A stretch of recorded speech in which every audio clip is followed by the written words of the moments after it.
Hey, what is going on, everybody? So here we are today with my Nekroz deck profile. So I went to locals today, and I did get third place. And also, I do apologize about the camera recording quality.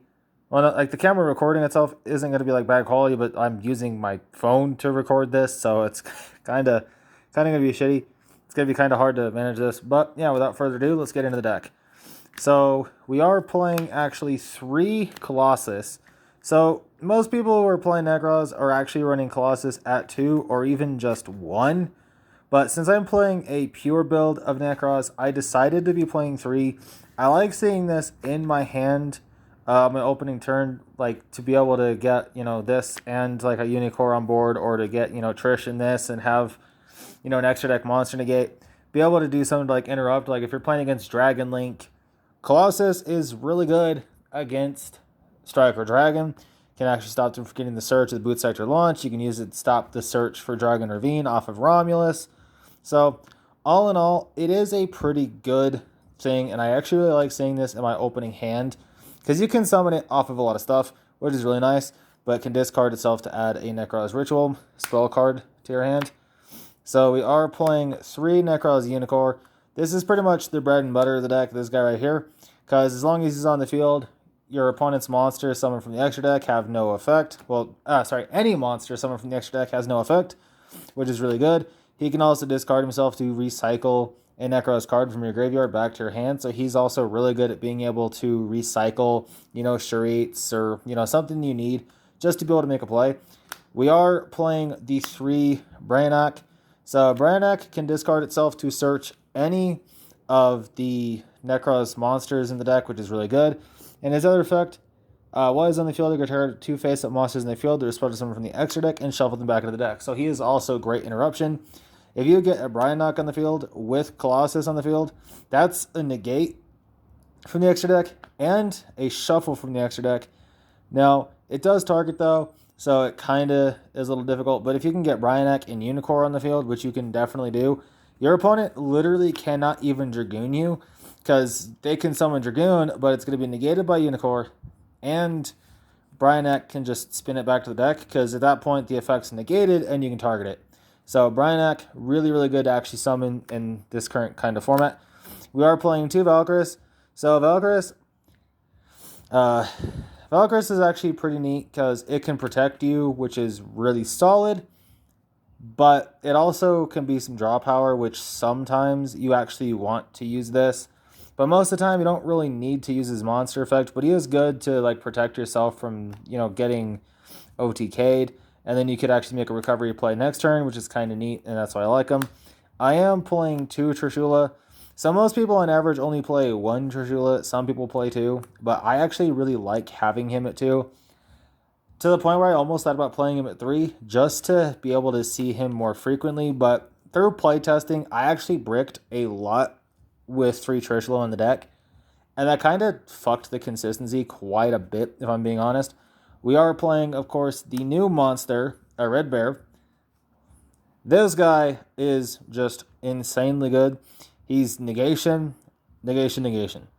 He's super good. 3300 beat stick, so he can get over a lot of monsters, but the fact that he's a monster effect negation, hands down, makes him really good.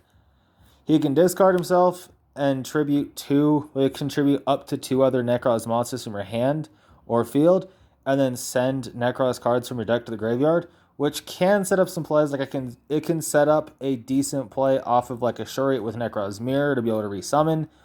But most of the time you want to just summon him. We're playing him at 1. He's searchable, which is really nice. If you need him, you need him. Like you can pull him out when you need him, and that's pretty much why I'm running him at 1. We are playing one of my spicy little tech, Nekroz, the Decisive Armor. So this guy, I like having him in the deck at 1. He can pop set cards, which is really, really nice and could be really handy regarding that it's not something that's chainable. Like if your opponent sets a spell, you can pop it. Because some people will actually set spells and then like bluff with it, which is actually pretty good. But not a lot of people do that these days that much. But he can discard himself to increase the attack of a Nekroz monster by 1,000. So really good for being able to swing over like bigger monsters. So we are playing 3 copies of Sharit. Also, got some new sleeves. Got these metallic gold clear Ultra Pros. I actually like these sleeves. I'm a little sad that they don't have like the gold around the trim of the card, but other than that, pretty good. But yeah, Shuri can be used for the entire tribute of the ritual monsters though, which is really, really good. And when he is tributed, he does get to add a Nekroz warrior from the deck to the hand. So you can actually add a Red Bear, you can add Brainiac, and you can also add Trishula, because Trishula is a warrior. So you have plenty. I mean, you can add Colossalus as well, because those are all warrior monsters. We are playing 3 copies of Manju of the 10,000 Hands. Just normal summon this guy. You get to search out a ritual monster or a ritual spell. I am playing 3 Effect Veiler. I don't have Infinite Impermanence. I do not have Ash Blossoms yet, but I did order them, so I will actually have Ash Blossoms in the deck soon, which is really good. But Effect Veiler just for a little bit more negation. Still overall a good hand trap. I don't see this card getting as much play because Infinite Impermanence is the thing.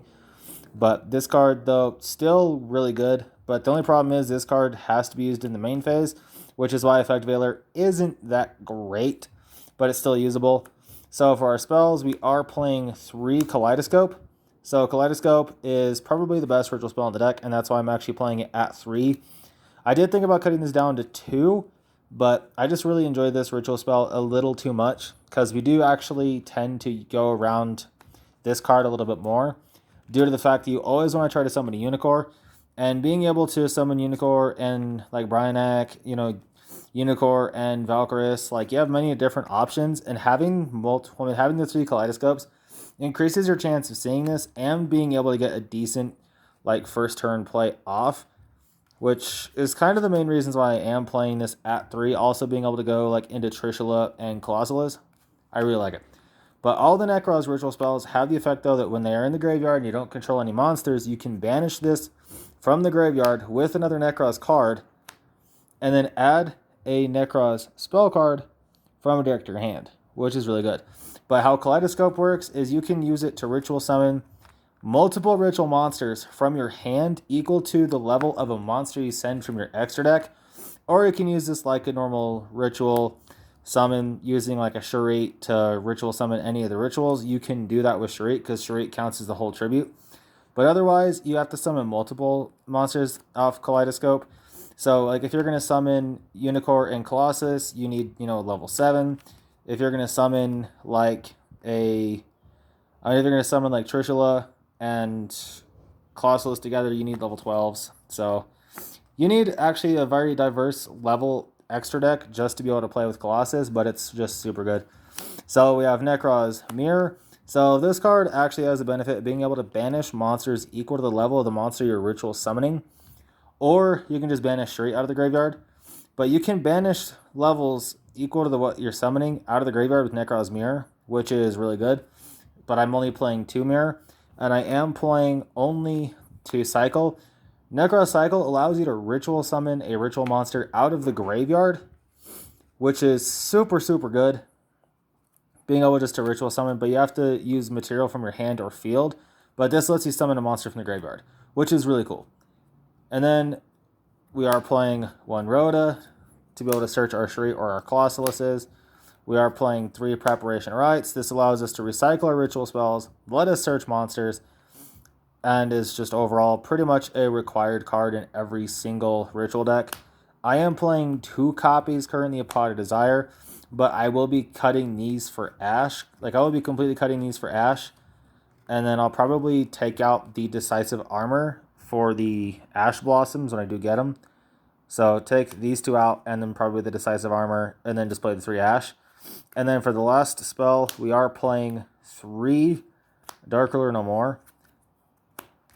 Just to be able to, if our opponent goes first and they get Dragoon or, Invoked Makaba, any kind of negate on board, we can just Dark Ruler it, and then we can just kind of play through, whatever they have. We'll play through the hand traps. So I actually really like the fact that this card got reprinted as a common from the Spirit Charmer Structure deck. So if you're looking for a copy of Dark Ruler No More and you don't want to spend a decent bit of money on the Secret Rare version or a gold reprint, if they did reprint it in Maximum Gold or whatever, I don't know if they did. But you can actually pick this up from the Spirit Charm Restructure deck if you need these. So you can get Common Dark Ruler No Mores now, so you can get that. Or, I mean, you could just go for the 1-up and go for the Forbidden Droplet. But Droplet, I don't think is that good in this deck because you have to discard as a cost, which actually hurts pretty damn bad. But yeah, the Desires, though, you don't really play heavily into your deck. Like, you don't really play a grind game with Nekroz. You want to just shut them out early, and with like the Trishula being able to go into a red Baird, it's kind of difficult for your opponent to actually keep advantage through Nekroz. So we're actually playing the 2 Desires just for that little bit of extra consistency, which is really, really nice. But let's get into the extra deck then, shall we? So playing 1 copy of Other Entity Natis. Really good because this is a level 4 that you can pitch for a Kaleidoscope to summon, just Unicorn. That's pretty much mainly what I do with this thing. Like most of my level 4 pitches for Unicorn, like off Kaleidoscope, I usually am always going to go for Natis to blow up a card on the field. But this card also is really good into the, goddamn, what the fuck are they called? Dogmatica. This is good into the Dogmatica matchup though, because like if they go Maximus, you can just use this in the pop Maximus. And like send this to the graveyard for the cost of Maximus, and then just pop Maximus straight away with this. So really, really good to have her in the extra deck. I recommend that everybody pick up a copy of her just to have her for Dogmatica matchup, because she's really good. And I mean, come on, she's absolutely stunning, and she's a gorgeous looking card. I am playing 2 copies of Herald of the Arclight. So if this is sent to the graveyard, you get to add a Ritual Monster, Ritual Spell card. So if you use this for your Ritual like if you use this for a Kaleidoscope as your target to summon a Unicorn, you get advantage off this. So you don't really waste anything. You actually get to plus off this off of Ritual Summoning. So for our main level 7 target for level 7 Ritual, like if you're doing Colossalus and Unicorn, you're actually be running Wind Pegasus at Ignister. So this card is super, super broken. Because if a card of yours is destroyed by battle or card effect, destroyed by battle or an opponent's card effect, you get to banish this from the graveyard and then shuffle one of the target one monster on the opponent's side of the field and shuffle it back out of the deck. Oh no, sorry, it's just 1 card. So you can actually bounce anything with this card, which is really nice. But it does target, so it can't target Dragoon, but it can if you have Unicorn on the field. Running a copy of Gem-Knight Prismora just in case I need a second level 7. I'm always going to be sending this first, but if I need another level 7, I do have another one of these. I should have ordered a second Wind Pegasus, but I didn't. So I'm going to be contemplating on getting another Wind Pegasus soon. But look how gorgeous this monster is. Like, I'm just showing this guy off at this point. Like, so we do sometimes summon level 9, because like you can do Colossalus and Bryanak, which is a decent combo. So we are actually playing 2 level 9s. So Azurai, Silver Dragon, and Violent Alpha. Again, look at how gorgeous this piece is. This card is really old, actually. I've had this card forever and a day, and I just kind of wanted to show this guy off by putting him in the extra deck. You can use whatever level 7s, level 9s, stuff like that you want to use for level 10, because you can actually do level 10 in this deck. I may actually add Gungnir into this deck when I do get my Gungnirs. I ordered them in the mail, but they haven't arrived yet. But I should be getting them soon. But for level 10, though, we do have Dracocytus, the Corrupted Nethersoul Dragon. And I did put in Malefic Paradox Dragon. Again, a really old synchro, but really beautiful. But yeah, so we're running 2 level 10s, 2 9s, 2 7s. Not running 8 because we have no way to actually summon into level 8 equivalent worth. For if you're going to summon Colossalus and Valkyrie together, which you can do, you can go into, like, you can send Star Eater and summon those 2, which is really nice. Or, like, you could do Gungnir and Unicorn. If we had Gungnir in the deck, you could do Gungnir and Unicorn, and that could use that. And then we are playing 2 level 12s. We have Shooting Quasar Dragon and 5-Headed Dragon is our level 12s. And then we do have some Exceeds in the deck. So we have Digos to Emerald for a little bit of recovery and draw power. I actually do go into this card a lot in this deck, which you wouldn't think you end up summoning this guy, but I actually really do make this guy quite often, just for a little extra consistency. Just in case we need to, we do have Castell the Skyblaster Musketeer. And if things really get sticky and you kind of get a terrible first turn hand and your opponent has a pretty big board, you can force, like, well, you can pretty much force out imperms or force out card effects with this guy, because if not, your entire opponent's board is just going to get wiped from Evil Swarm Excited Knight. So I actually really like running Excited Knight. I actually summoned him twice today, which was kind of cool. I did summon it in the Dogmatica matchup and actually goated out a lot of stuff with this. And if they don't actually negate the summon of this guy, things get really sticky for them, because it could be during your main phase and he can chain his effect. So if your opponent doesn't negate his summon, you could actually board wipe mid-combo of anything they try to activate that's going to counterplay this guy. And it's just crazy. Like, if your opponent messes up, he punishes super, super hard. So keep that one in mind. But yeah, so that's it for the extra deck. Again, using the shiny golds. I actually just really like these sleeves. So, and then for the side deck, playing 1 Harpy's Feather Duster, playing 3 Twin Twister. So just kind of playing standard extra deck, standard back row removal. This pretty much is my guaranteed go-to side. Now, these unfortunately are not sleeved properly. These are in my purple sleeves. I forgot to re-sleeve these this morning. So when I sided, I just asked my opponents, hey, can I just pull the card out and then swap them back? You know, so we did come to that agreement, so I was able to still use my side deck. Yeah, these came in handy a lot today. The Harpy's Feather Duster pretty much clutched a lot of games. Just in case I ran into anything really, like in case I ran into Shadal's, Dimensional Fusion and Macrocosmos actually come in really huge against Shadal's. Now, this is a really old Dimensional Fissure, as you can tell. It is pretty damaged. That's how long I've had this card and I've used this card for in extra decks, inside decks.